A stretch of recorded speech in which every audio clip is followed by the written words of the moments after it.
Much obliged. Wow. All it took was a few words and I've got him wrapped around my finger. What an amazing feeling. So, in summary, Ambassador, the Academia would rather negotiate with our tribe instead of the Eab, yes? The Eab are ruthless murderers who don't listen to reason. And now they have the gall to interfere in our research projects in the desert region. So let me ask you, Chief, if you were the Academia, what would you do? Kill them all, of course. Precisely. The Academia does not tolerate those who stand in our way. The Eab have held back our academic pursuits for too long, and our patience is wearing thin. At the same time, there is simply no way that the Academia can be seen to be intervening in desert affairs. I'm sure you understand where I'm coming from. We have our own rules out here. If the rainforest dwellers raised arms against a desert tribe, it'd start a bloody war. Right. We can't confront them ourselves, but we can support their enemies. The Unut have always had strained relations with the Eab, which makes you our natural allies. Natural allies. Weren't the Eab your allies once? You were quick to send them after us to protect your interests back when we stole that water. And now look at you.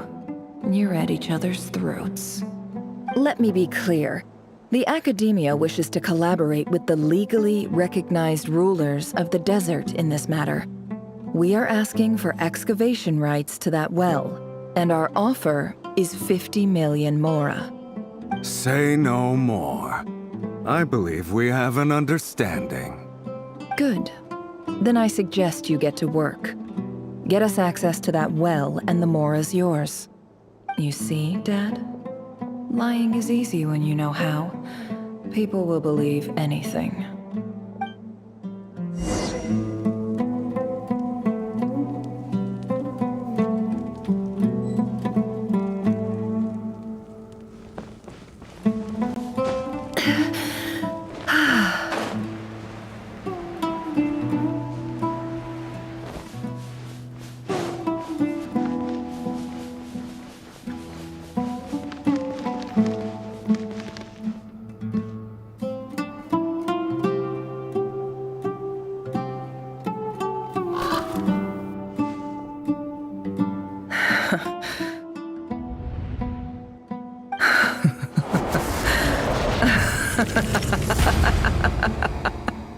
Look at yourselves. You may be vile, savage monsters, but your butchered bodies bleed like any others. You're no different. You're nothing special at all. The monsters who destroyed my home, they're just ordinary, petty human beings. What a joke. I think we're even now. Maybe I've even done the desert a favor. It's a better place without all these people around. Oh, Sinuhe, my gullible fool of a father. Perhaps if you'd been as ruthless as I was today, our tribespeople would still be alive. In this dog-eat-dog world, a chief needs to be tough to survive. But you couldn't do what had to be done. So I did it for you. Nefer, it's okay. All of this is in the past now. I believe I remember you promising to remain silent. Yeah, but even so... Yehoda, is there anything you can do to ease the tension? Alright, time for a sharp turn onto a completely different topic. So, anyway, that's enough of that. When are we getting out of this place? Feels like we've been walking forever. I'm getting pretty tired. Oh, Lauma, you tired? Yes. If we can find somewhere to sit down, I could certainly do with a rest. It's not far now. There should be a temple just up ahead. Yes. Really? A temple? That's where this story ends? I guess that's how things go in the desert. Desert dwellers can never escape their destiny. Or so everyone says. I never wanted to believe it, but looking back now, I'm as desert as they come. You mentioned a temple. What's waiting for us there? My biggest trade secret of all. Ah. Then I'm guessing it's where you got your power from. The power to peer into other people's minds. I didn't know you were clued up on any other religion. I'm no expert in the history of Sumeru, but since you come from the desert, I would imagine it has something to do with King Deshret. Sounds impressive. Ah, I know who you mean. General Mahamatra Sino. The spirit of Hermanubis dwells within him. That's Boss Neff for ya. She knows everything. Sino's hardly a figure of obscurity, but I know about Sethos too. What about him? Is he a big deal or something? Well, he's not a small deal, let's put it that way. Please, this is the bare bone basics. Save the flattery. Thanks for your patience, everyone. I'm sure it's been a lot to take in. With any luck, that's our exit just up ahead.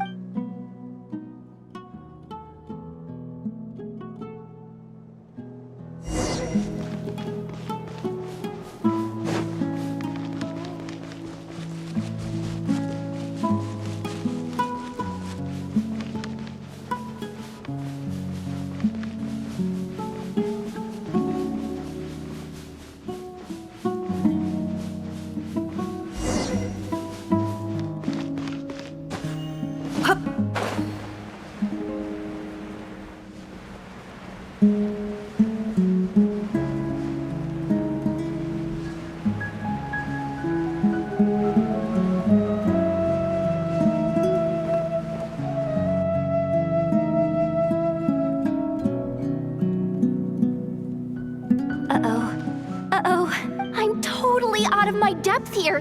I don't have anything to add about any of this stuff. Like, look at that statue, for instance. I want to do the whole name-dropping, this girl knows her stuff thing too, but I've never seen anything like it before. A statue with the head of a bird. That's Thoth, the Ibis King, one of the 7 pillars of King Deshret. The legends say that he, the Crocodile King, and the Goat King were the 3 retainers of King Deshret. Let's take a look.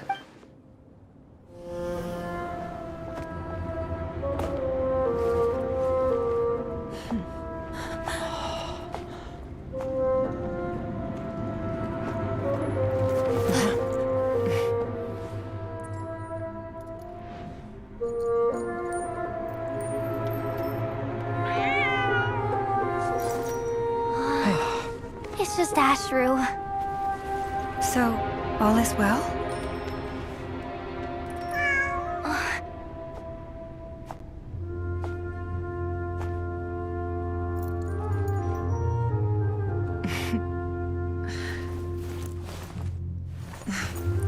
Typically speaking, at this point, the world disintegrates.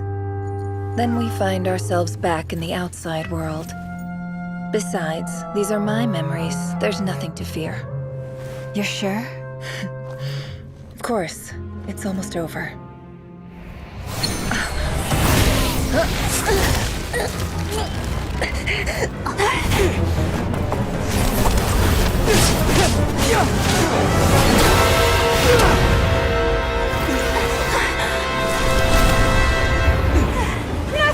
Hold on!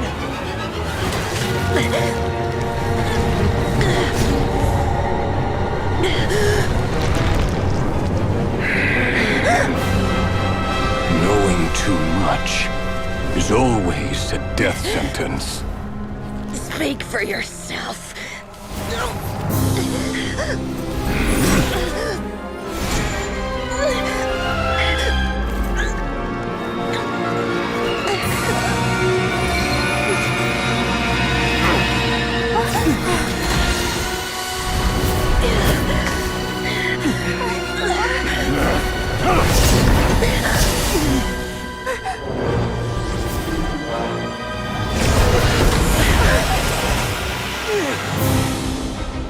How repulsive.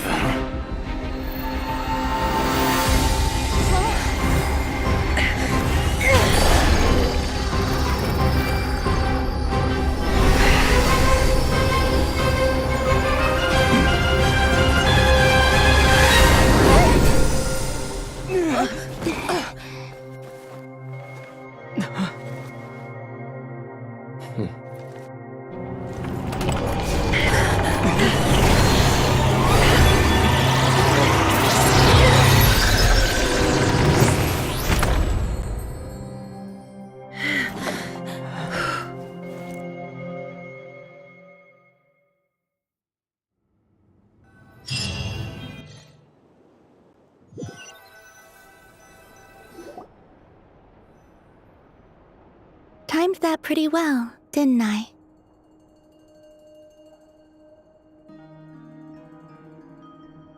It's okay. I'm just glad no one was hurt. Paimon noticed you doing something too, Dainsleif. Were you helping get them out? Of course. When I asked Nefer to conduct this investigation, I was not naive to the dangers involved. I had a duty to ensure your safety. Good to know your sense of justice is still intact after all these years. I take that to mean that you saw the truth.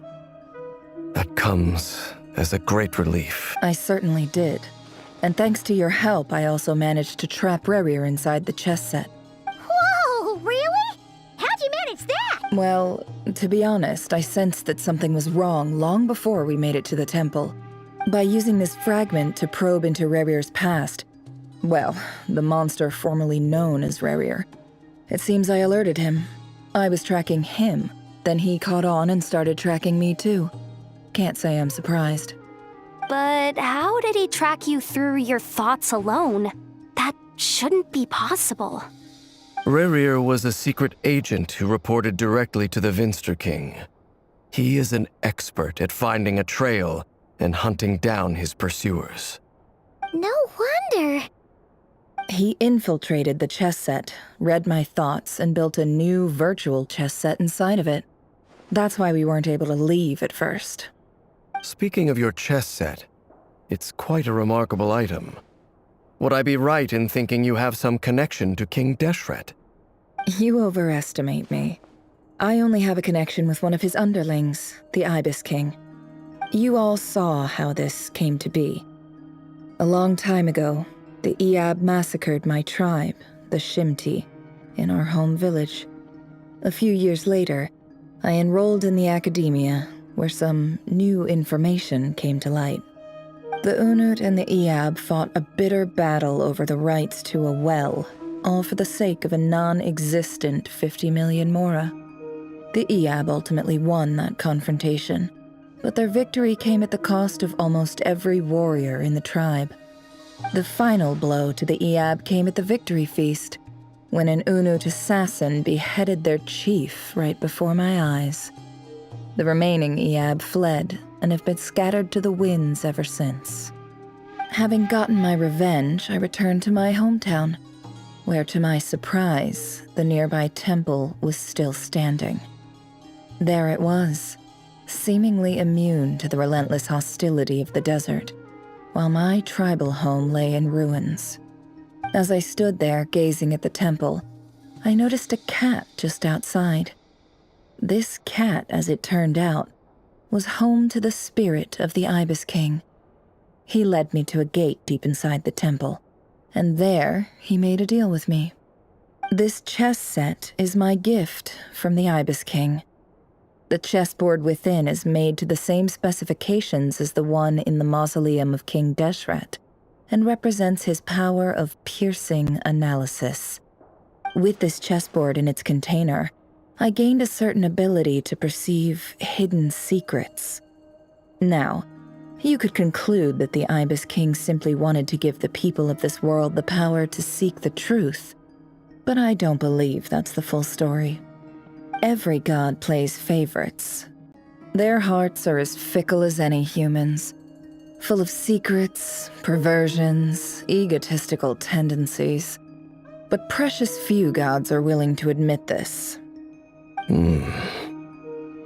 It is the same with all powerful forces, including fate itself. Their gaze falls preferentially upon a select few. As you rightly point out, this is an act of favoritism. If you're alluding to the Abyss, then yes, I agree. Gather the others. It's time to share everything I've learned.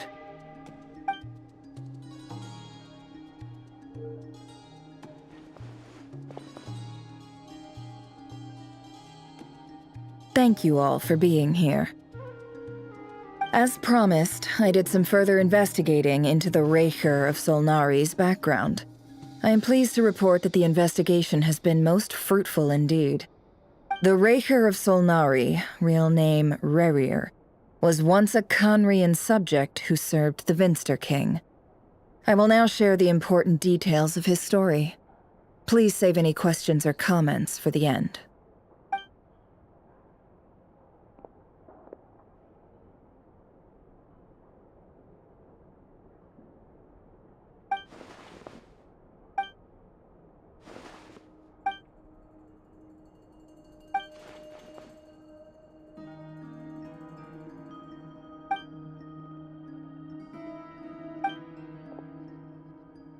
So that's why he's so obsessed with the moon. A tragic tale, to be sure. But it does not excuse his many transgressions. No matter how much Rerir suffered in the past, the fact remains that he is what we know today as the Wild Hunt, wreaking havoc upon innocent lives in Nod-Krai.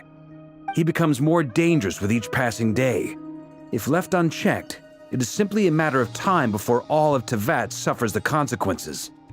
This is a threat that the Knights of Favonius cannot ignore. A question for Miss Columbina. Forgive me if this is presumptuous, but have you ever seen the spatial gateway that appeared in Rerir's memory? Never.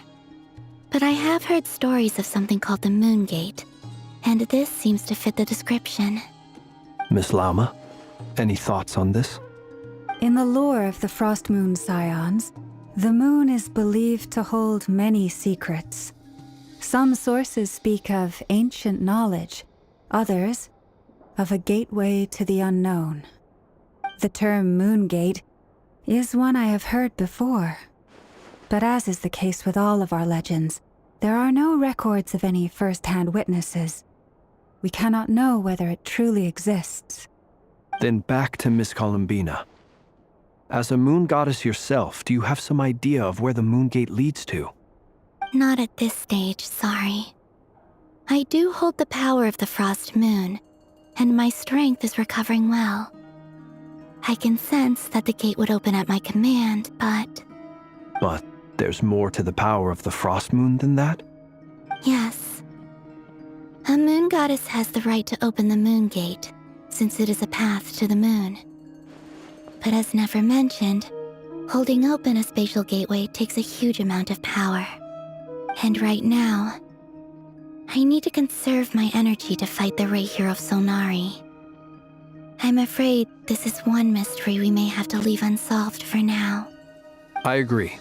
Better to save your strength. But if you'll humor me for a moment, I have a bold conjecture of my own regarding the world beyond the gateway. I highly suspect that neither Tholindis nor Rerir made it through unscathed. The evidence pointing to this is the fact that the Raker of Solnari exists in the form of countless fragments. With the abyssal power he wields, no ordinary foe can touch him, let alone tear him to shreds. And yet, the Wild Hunt proliferates wherever his scattered fragments lie, drawing hordes of monsters to many different locations across the land. So your theory is that Rerir was physically torn to shreds by some powerful force? Hence, why the Wild Hunt is a distributed phenomenon, rather than a unified one? Makes sense to me. Explains why the Wild Hunt is so pervasive, and why he's been trying to piece himself back together. He was whole to begin with, and he wants to be whole again. Without the power of the Abyss on his side, he almost certainly would have perished the moment he was torn apart. But the Abyss, much like a curse, has kept him alive. I could not agree more. The power of the Abyss is most surely a curse. It is a compelling explanation, and one that accords with my present understanding of abyss creatures. Whether the life form in question is primitive or advanced, if a curse has extended its lifespan unnaturally, it will continue to survive in spite of everything. This raises some interesting questions. I will run some experiments and see if there is any validity to my suspicions. That being said, regardless of whether my research bears fruit, I would like to thank Miss Nefer for conducting such a thorough investigation. Already, it has greatly enriched my understanding of the entity we face. My pleasure, Mr. Albedo. I too hope that the information I have shared today proves useful as we look to formulate the next stage of our plan. Hey! What is it, Dainsleif? You look really upset! It's just... when I think of the man I once knew as Rerir, I struggle to understand why things had to turn out like this. The two of you used to be friends, didn't you? I don't know if these words will bring any comfort, but my heart goes out to you. Mine too. We can never know all the hows and whys of the way things are. The moon and stars are full of untold secrets and lies, and the skies are host to many more mysteries than these alone. Yet, none of that can begin to compare with the complexity of human life. Those are the first comforting words I've heard in a long time. Thank you, both. Well, I think this is a good place to end today's meeting. I'm sure Nefer needs some time to recover. She's been through an awful lot today. That's very thoughtful of you, Lama. Of course. Sounds good to me. Take some time to rest and digest before we reconvene to nail down a plan.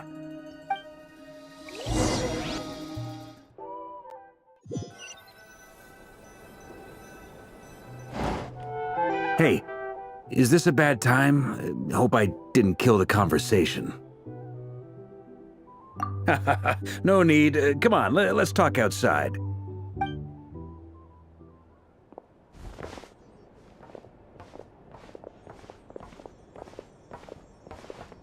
Anyway, Nefer went back to the curatorium to get some rest. But before she left, she shared some things with me that I thought you should be aware of. Firstly, although she managed to trap the Raker of Solnari inside her chess set, there's no guarantee that the power of the Ibis King is any match for one of the 5 sinners. Their powers are beyond our comprehension. It's only a matter of time before he finds a way to break out. We have to come up with a plan and take care of him before that happens. Honestly, my mom figured that might be the case. So, how long have we got? Well, I asked her that same question. She talked for a long time, but for the most part, it seemed like she was trying to convince me how precious her chess set is. What a long and storied history it has. It felt like some kind of sales pitch, you know? The kind where you end up handing over Mora against your will? Anyway, after all that, she finally answered the question. 2 days, at most. 2 days? Holy moly! Can we even recruit enough help in that time? That remains to be seen. Which brings me to the second issue. Dainsleif is obviously conflicted about this whole thing. But given how little time we have, there's no way we can pull this off without his help. You have some history with him, right? Do you think maybe you could talk to him for us? Great. I appreciate it. All right, on to item 3. So, Albedo, Durin, and I put our heads together and came up with a plan. Can't promise it's gonna work yet, but at least it's a start. We figured we'd bounce the idea off you first. We'll explore it further once everyone's recovered. Oh, Paimon's dying to hear this. All right, so here's what we're thinking.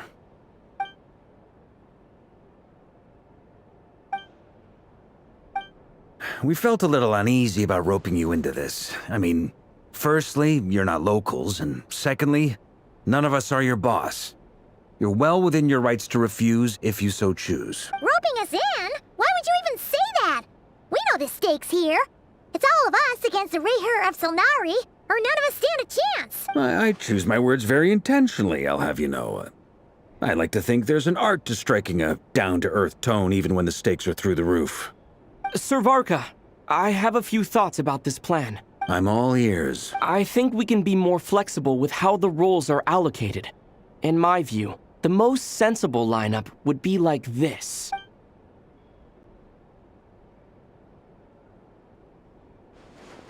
I see your point, yeah.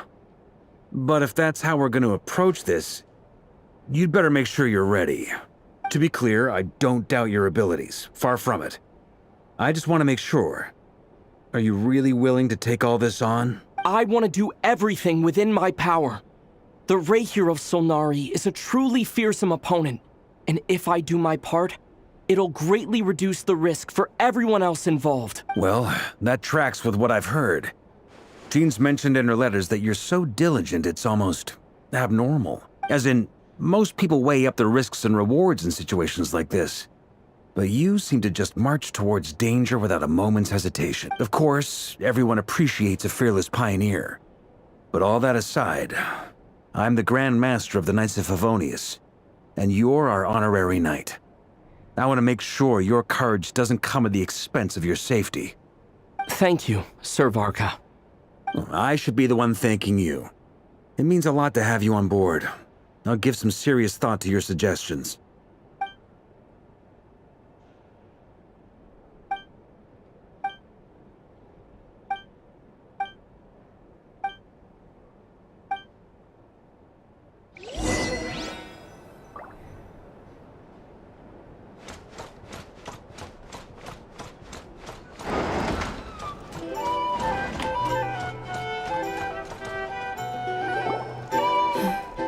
This is a thorough plan, but I do have one last question before we take action. How can we be sure that our enemy won't leave the designated area? Great question. Albedo's been hard at work analyzing Rarer and the Wild Hunt's behavioral patterns. His conclusions are as follows. Firstly, from the earliest known confrontation until now, Rarer has never displayed any ability to manipulate the dimension of space. So it's unlikely he has any power in that domain. Secondly, he seems to have a particularly strong vendetta against our group.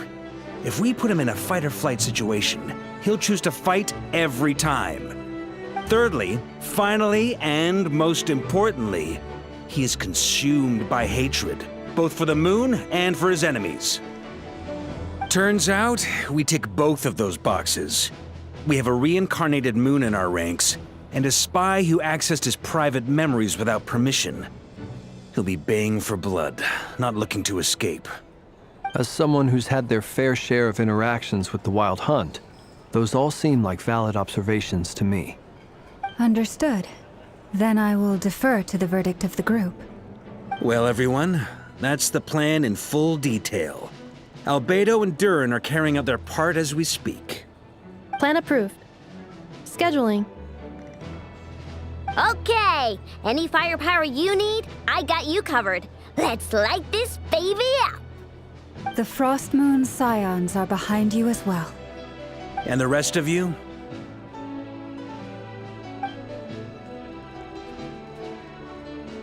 No objections? All right, then it's settled. This is the plan we're going with. Next up, an old tradition of mine. Anyone who wants to back out, now's your chance. Wait, we can still back out of this? Everyone says things they regret, right? I don't want anyone feeling trapped because their mouth said yes before their brain had time to think things through. A very people-first approach. I hear that's common practice in the Knights of Favonius. Heh. Who'd you hear it from? D-Luke? Shh. We don't use people's real names at work. This contact will be known only as Owl, please and thank you. This plan can only work if everyone does their part. Flint's and I will absolutely support it. We shall indeed. You'll be glad you accepted our help. Also, you are the last person I expected to see here, Miss Dory. It's not often I get called Dory in a work context. My peers usually call me Lord Sangama Bay. So, the longer your name, the higher your net worth. Is that the idea here? In that case, Mr. Flint's here must be worth a fortune. That's right, I know your full name. It's... The walls are thin here. I'd appreciate you keeping that a secret. Okay, fine. I'm actually only here as a favor for someone else. Do you have any idea how much it would cost to hire me otherwise? Whoa! Does this mean someone out there actually has the power to boss Dory around? It most certainly does not. We have a long-standing and mutually beneficial business partnership. She's actually the mom of a friend of yours. Said mom supplied me with a great little trinket, but now that lady's ruined everything. If I don't start building a little goodwill now, my whole business in Nod-Krai is gonna go down the drain! Okay. So what exactly is so special about this pendant? It's a lucky charm that a great mage made for me. We have a business relationship, and she was worried that something bad might happen to me. So, she wanted me to have something that can store power to protect myself with. I finally got it all fully charged up with Kovaki, and then never went and used it all up at once! Never lost so big in my life! You're right. It was all my fault. I didn't mean to drain all the Kuvaki in the pendant, but I'll make it up to you. You will? Well, in that case, how about you give me your chess set, and we call it even? I knew you'd say that. Well, it's yours if you want it. In fact, take it now, and I'll even throw in a free Raker of Solnari. Deal?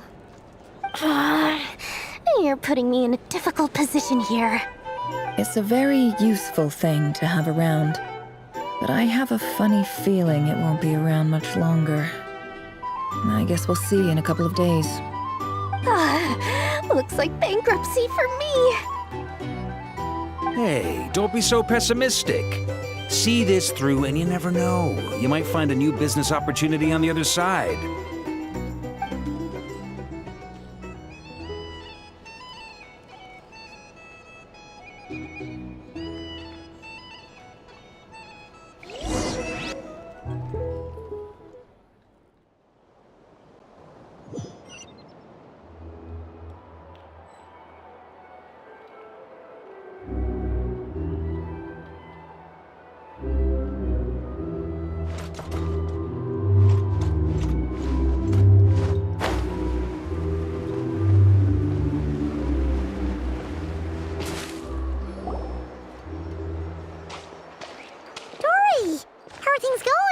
Feeling ready? Oh, I was born ready. We only have 2 days. You think Lord Sangama Bay would let an opportunity like this slip by? Don't forget, when something's in high demand, the people with the goods on hand get to charge the highest price of all, even higher than the sellers taking advance orders. Ta-da! See? It's right here! Ah, it's so pretty! Did you make it?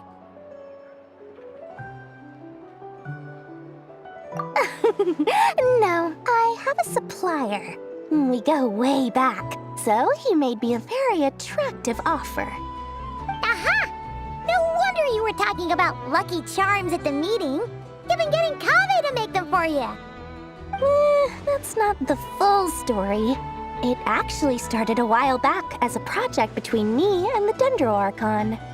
Mage Alice once warned me that this world won't stay safe forever. There may come a day when everyone faces a great crisis. I passed this on to the Dendro Archon, and she secretly brought together a research team made up of Sumeru's top scholars to invent a technology that could keep people safe.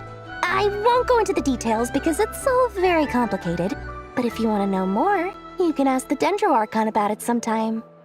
Anyway, point being, it was the Dendro Archon who asked Kaveh to build this little contraption. As one of the top Kasharawar talents, he was the obvious choice. Took him long enough. He stressed over it for ages. Must have gone through at least a dozen designs before producing a final product. But that's Kaveh for you. Marak delivered it to me a couple of days ago, along with a letter from Kaveh. Could I ask why I'm sending this technology to you? And what's your proposed use case? Has it been approved by the relevant authorities? So nosy. My fault for sending him the research permit to begin with. Surely Nahida must have told him you were involved in this project. He was probably just nervous because you're always so secretive about your business. Could be. Anyway, I just replied, let's hope there never has to be a use case, because it would involve grave danger. Fair enough. But it sounds like he was just being cautious. He probably felt responsible as the one who made it. Or maybe he was asking as a favor for his housemate. He's done that before. Not sure why, though. His housemate doesn't seem to really care that much about this kind of stuff. Either way, all's well that ends well. I'm just glad to finally have my hands on the product. I wouldn't want to be without it, given the potential dangers that lie ahead. Huh? What does that look mean? Paimon's just super surprised. This must be the first time we've ever seen you actually get serious about something. Well, a long time ago, I made a promise to myself. I promised that I was gonna live every day of my life with a big beaming smile. Obviously, Mora plays a big part in that. But there are always gonna be times in life when you have to give something back. That could mean paying back a debt, returning a favor, or showing some kindness. Alice has been a huge help to me over the years. She was the first investor I ever had. And I want my investors to know that Lord Sangamabe is the best in the business. And more than that, no one knows what the future will bring. Whatever happens, I want to make sure the Dendro Archon and all of Sumeru is prepared to face whatever comes. Oh, that? I was just making sure Nefer and I are square. Don't be thinking it was some sort of benevolent act. I'm no saint, so don't treat me like something I'm not. My priority is doing the business that I want to do, so long as my conscience lets me, but it usually does. That's the Lord Sangamabe business model. All right, if you say so. I do say so, and that's the whole point. I'm a businesswoman. Don't go trying to figure out what kind of person I am. You'll exhaust yourself. Much easier for everyone involved if you just take my word for it. Oh, and could you two help me get this stuff where it needs to be? Thanks so much. You're my favorite assistants.